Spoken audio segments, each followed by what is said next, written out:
सच में बहुत ही ऐतिहासिक दिन है। वर्षों से जो असल में दिल्ली की आवश्यकता थी, जो कि दिल्ली की बहुत सारी लीगेसी प्रॉब्लम्स को सॉल्व करने का माध्यम हो सकती थी, उस पॉलिसी को बनने का, लागू करने का इंतजार अब खत्म हो रहा है। उसका नाम है दिल्ली ईवी पॉलिसी, जिसके अंतर्गत ये ईवी पॉलिसी जिसको हम 1 जुलाई 2026 से लागू करना चाह रहे हैं, माननीय एलजी महोदय की संस्तुति के बाद, ये 31 मार्च 2030 तक ये पॉलिसी लागू रहेगी और पूरी की पूरी पॉलिसी इलेक्ट्रिक व्हीकल्स के ऊपर केंद्रित है, जिसका जीरो एमिशन व्हीकल्स, जिसके माध्यम से हम चाहते हैं दिल्ली शहर पूरी तरीके से धीरे धीरे पॉल्यूशन फ्री सिटी में कन्वर्ट हो, जिसका लाभ दिल्ली की जनता को मिले। और ये सारा का सारा काम हम अगले 4 सालों में कैसे फेज वाइज इसको करेंगे, उसकी पूरी योजना तय की गई है। और ये इस बात का जिक्र जरूर मैं करना चाहूंगी कि इस पूरी ईवी पॉलिसी के अंतर्गत हमारा 7,000 करोड़ का खर्च तो मात्र इन 4 सालों में होगा और इसके अलावा 8,000 करोड़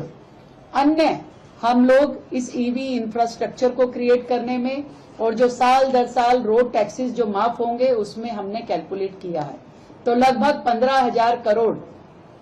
का लाभ दिल्ली की जनता को इस ईवी पॉलिसी के माध्यम से होने वाला है, जिसमें हमने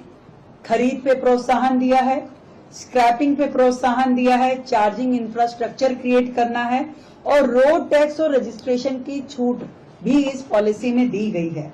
आम जनता के लिए ये एक बहुत ही लाभकारी योजना होने वाली है, क्योंकि जो difference EV policy EV vehicles में होता था और अन्य व्हीकल के बीच में था, हमने इन सब्सिडीज के माध्यम से उस डिफरेंस को कम करने का प्रयास किया है। दिल्ली, मुझे लगता है कि पूरे देश में एकमात्र राज्य है जो इतना बड़ा ईवी पॉलिसी का फ्रेमवर्क लॉन्च कर रहा है, जिसमें न केवल 15,000 करोड़ का खर्चा हो रहा है, बल्कि फेज वाइज अनकैप्ड हमने व्हीकल्स रखे हैं कि नंबर ऑफ व्हीकल जितनी जनता लेगी है उतना हम उन्हें प्रोत्साहित करेंगे, उतना उनको हम सपोर्ट करने वाले हैं। तो किसी प्रकार की हमने इन 4 सालों में कोई कैपिंग नहीं रखी है। जो सब्सिडीज हैं उसके बारे में जो डिटेलिंग है वो हमारी सेक्रेटरी महोदय पूरा बताएंगी, पर हमने इसमें 2 पहिया वाहन, 3 पहिया वाहन, 4 पहिया वाहन जो हैं, N1 ट्रक्स जो हैं, ग्रामीण सेवा, इन सब को इसमें इंक्लूड किया है। तो मैं ये समझती हूँ कि ये ईवी पॉलिसी बहुत शानदार तरीके से दिल्ली राज्य को अपनी पॉल्यूशन की समस्या को कम करने में भी मदद करेगी और दिल्ली की परिवहन व्यवस्था को और अधिक दुरुस्त करेगी। दिल्ली स्मार्ट सिटी के रूप में इसमें परिवर्तित हो पाएगी। मैं सच में बहुत बधाई देती हूँ हमारे ट्रांसपोर्ट मिनिस्टर पंकज सिंह जी को, हमारे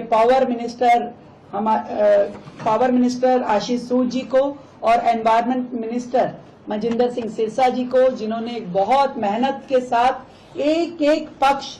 पे इस पे काम किया और साथ ही स्टेक होल्डर्स के साथ बारंबार मीटिंग्स करी। हर स्टेक होल्डर का जो कहना था, जो उसके सुझाव थे, इसमें इनबिल्ट किए गए और हर लेवल पे चर्चा करने के बाद इस ड्राफ्ट को हम तैयार कर पाए हैं और जिसे आज हमने कैबिनेट में अप्रूव किया। कैबिनेट की अप्रूवल के बाद ये माननीय एलजी महोदय को आज भेजी जाएगी और 1 जुलाई से ये लागू होने के बाद हर व्यक्ति दिल्ली का जो है वो दिल्ली में ही खरीदी गई गाड़ी के ऊपर इसका लाभ ले पाएगा। मैं निहारिका जी को कहूंगी कि एक बार पूरा डिटेलिंग